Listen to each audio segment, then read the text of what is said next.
లక్షలు విలువ చేసే వైద్యం పేదలకు పూర్తిగా ఉచితం అంటూ ఊకదంపుడు ఉపన్యాసాలు ఇచ్చే అధికార పార్టీ నాయకులకు ఓ చిన్నారి అనారోగ్యం సవాల్గా నిలిచింది. ఇది సాక్షాత్తు ముఖ్యమంత్రి సొంత జిల్లా కడపలో జరగడం మరో విశేషం. రాష్ట్రంలో ఆరోగ్యశ్రీ పనితీరుకు ఈ సంఘటనే గొప్ప నిదర్శనం.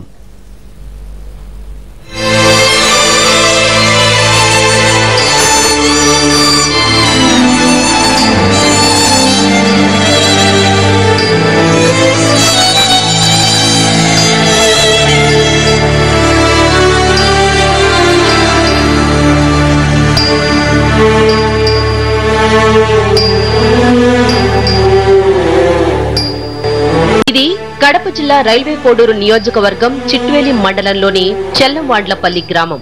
ఇదే గ్రామానికి చెందిన సుమతి ప్రసాద్ దంపతులకు ఇద్దరు ఆడపిల్లలు.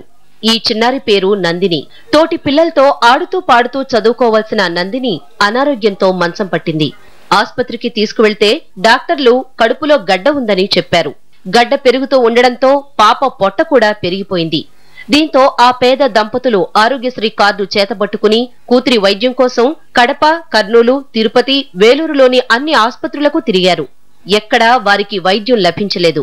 ఆరోగ్యశ్రీ కార్డుతో వైద్యం చేయలేమని డాక్టర్లు తేల్చి చెప్పారు. పానం బాగాలేదు, మేము చాలా దిక్కులు తిరిగాము. ఆరోగ్యశ్రీ కార్డు వచ్చిందని చాలా సంతోషపడ్డాము. కానీ ఎక్కడ పోయినా చూడటం లేదు.